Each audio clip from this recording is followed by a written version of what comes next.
Banyak mereka tempat berteduh mereka sepanjang perjalanan itu di pesantren, di Pekalongan, di tempat Habib Lutfi.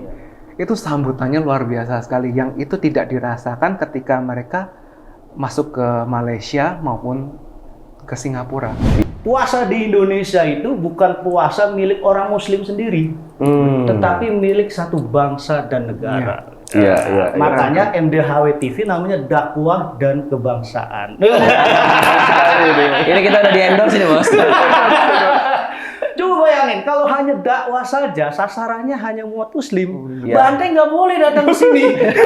Karena ada kata dakwah, tapi karena di situnya ada dan, artinya penghubung, maka kebangsaan. Bante lah kita undang di sini.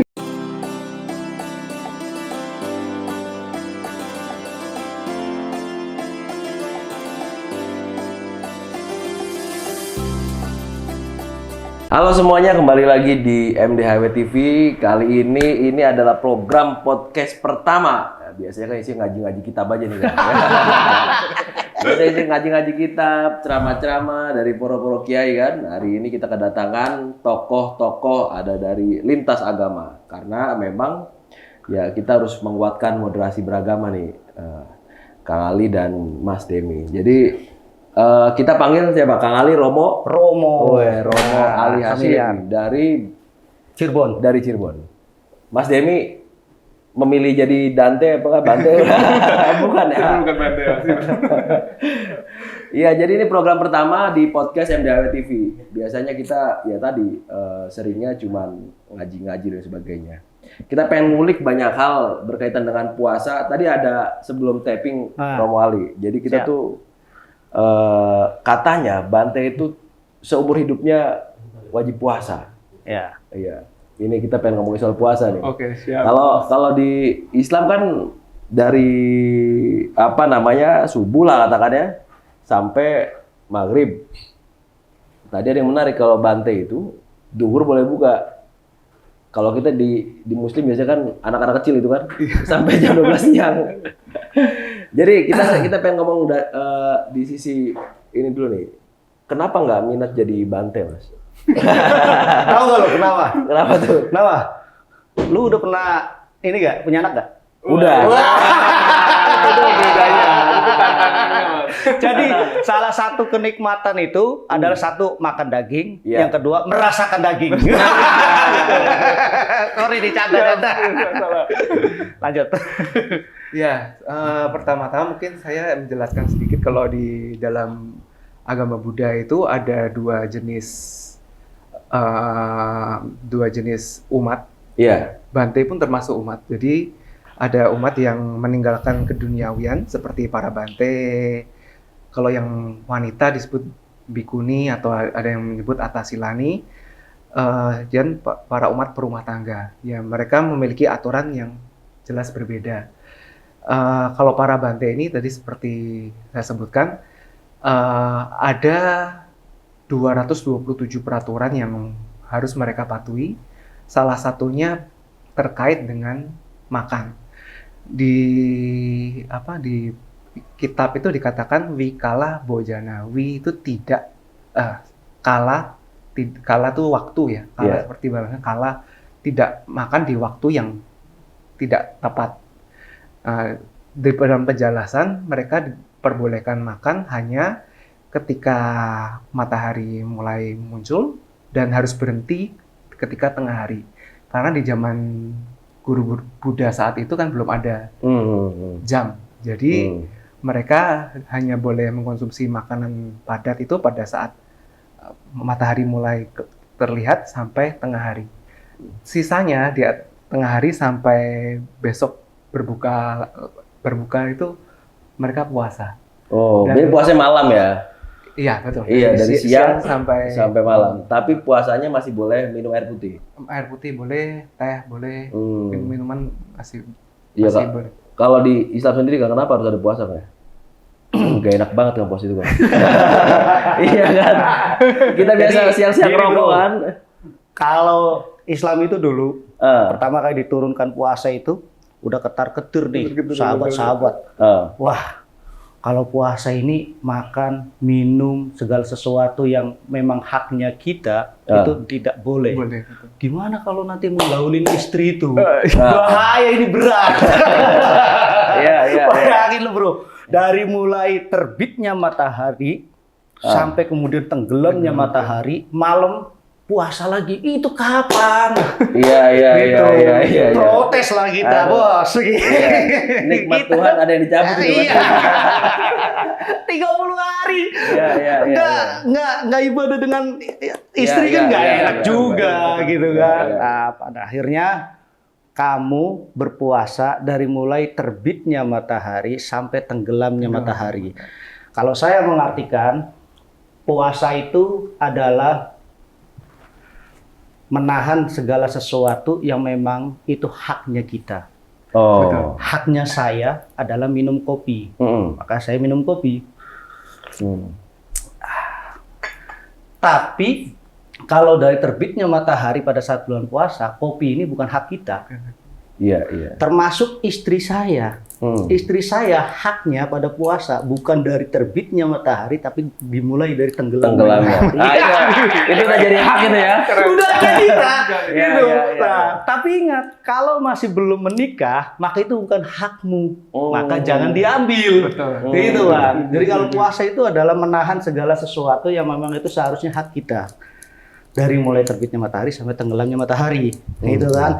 Nah, puasa itu sendiri adalah bagaimana kita melatih hal-hal dari kesenangan kita. Kita senangnya tiap pagi tuh ngopi sambil ngerokok, kemudian makan singkong gitu kan. Tapi begitu puasa, hal-hal itu nggak boleh. Itu Pak Sarif. Iya.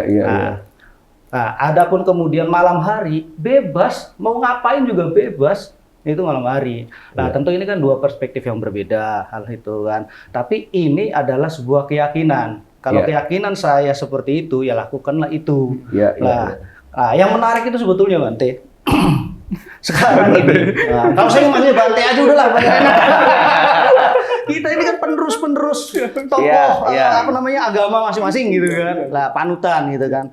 Lah, yang menarik itu sebetulnya puasa di Indonesia itu bukan puasa milik orang Muslim sendiri, tetapi milik satu bangsa dan negara.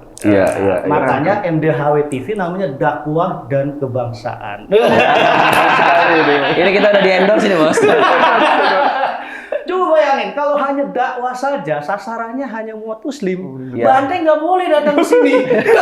Karena ada kata dakwah, tapi karena di situnya ada dan artinya penghubung, maka kebangsaan. Bante lah kita undang di sini. Pernah war takjil nggak nih? Iya, itu lagi viral banget. Itu kan viral banget. Pernah? Apa yang disukai dari war takjil itu kira-kira? Banyak ya, karena apa ya, biasanya kalau sesuatu yang lagi viral diminati masyarakat itu bahkan kadang-kadang tidak peduli agama lagi, sudah menjadi konsumsi semua orang gitu, semua publik. Jadi euforia ketika kita berebut takjil ketika menjelang detik-detik berbuka itu tidak hanya sebagai teman-teman yang Muslim, tapi yang teman-teman yang non Muslim pun turut ikut berburu euforia itu. Jadi memang Ramadan ini berkah untuk semua ya. Berkah semua. Nah, makanya di Indonesia itu Ramadan tidak bisa dimiliki oleh satu umat tertentu, tapi untuk semua bangsa dan negara yang lahir di Indonesia. Jadi kemarin itu saya Kang lihat salah satu channel YouTube ngomongin soal Bante, terus konon katanya kalau minum kopi itu nggak boleh bunyi. Kayak tadi kan Romo Ali kan gitu kan. Kalau Bante nggak boleh kan. Gitu ya. Enaknya di sini tuh. Ya kan? Ya katanya nggak boleh ya sambil ada bunyi atau makan sambil pecah-pecah itu nggak boleh. Mungkin tidak spesifik ada perkataan tidak boleh bunyi, cuman adab. Ada ya betul tata krama yang harus dipatuhi. Jadi perihal kelayakan, kepatutan itu para biku hendaknya mentaati hal-hal yang patut atau tidak patut untuk dilakukan oleh biku. Itu sering disebut sebagai seorang pertapa atau samana. Jadi kepatutan, kelayakan karena mereka adalah wajah agama Buddha di mata umum ada di mereka. Jadi Berhati-hati gitu tolok ya. ukur perilaku umat Buddha itu juga tercermin dari pemuka agama mereka ya, akhirnya yaitu para Bante tersebut. Iya, iya, Oke, iya. menarik ini menarik. Saya tidak pernah atau membuka kitab Buddha, tetapi saya itu bisa melihat kebaikan Buddha itu dari Mas Bante. Iya, iya. Kenapa? Karena Bante itu adalah gambaran daripada kitab sucinya Buddha. Ah. Sama halnya ketika saya minum kopi kemudian saya menggunakan tangan kanan, ini adalah sesuatu yang kebaikan dari perspektif Muslim. Kenapa nggak pakai tangan kiri? Karena tangan kiri disimbolkan sesuatu keburukan. Makanya apabila kamu meninggal kemudian kamu menerima kitab dengan tangan kanan, artinya kamu dalam kebaikan, min ashabil yamin. Bicara agama itu adalah bicara norma, bicara aturan, pranata sosial dan lain sebagainya. Saya tidak membaca kitabnya Kristen, tetapi saya melihat tingkah lakunya teman-teman Kristen. Oh, dia puasa Paskah misalnya, dia mempersiapkan Paskah, gitu kan. Lah artinya saya melihat ini orang benar-benar Kristiani. Kenapa? Karena dia menebarkan kasih sayang di muka bumi ini. Saya sebagai Muslim misalnya, Bante mungkin belum membaca Al-Quran 1-30 juz misalnya kan.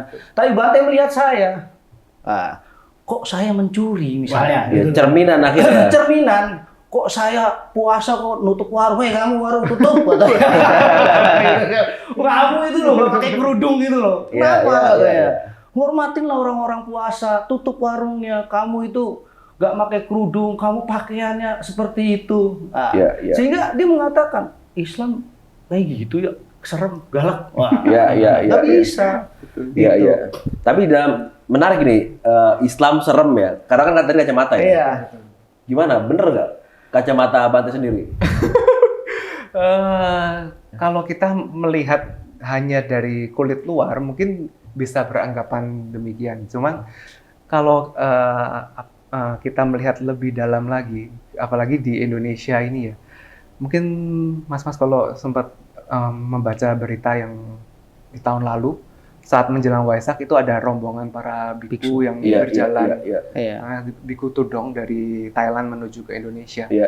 Begitu ramahnya para warga memberikan sambutan, dana, makanan, hingga akhirnya mereka tahu kapan para biku itu boleh mengkonsumsi makanan padat, sampai aturan seperti itu mereka tahu.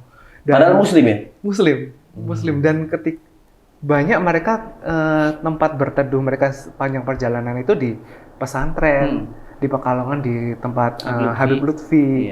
Itu sambutannya luar biasa sekali, yang itu tidak dirasakan ketika mereka masuk ke Malaysia maupun ke Singapura. Iya. Dan dekat banget sama Gus Dur juga kalau salah ya. Betul. Iya.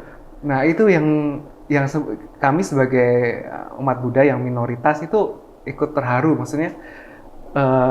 Ternyata sambutan dari warga inilah cermin bangsa Indonesia kita yang sesungguhnya, bukan Muslim yang sering terdengar di luar yang radikal, yang ternyata tidak terbukti sama sekali. Marah bukan ini ya, ramah bukan marah. Bukan ya, ramah. Ini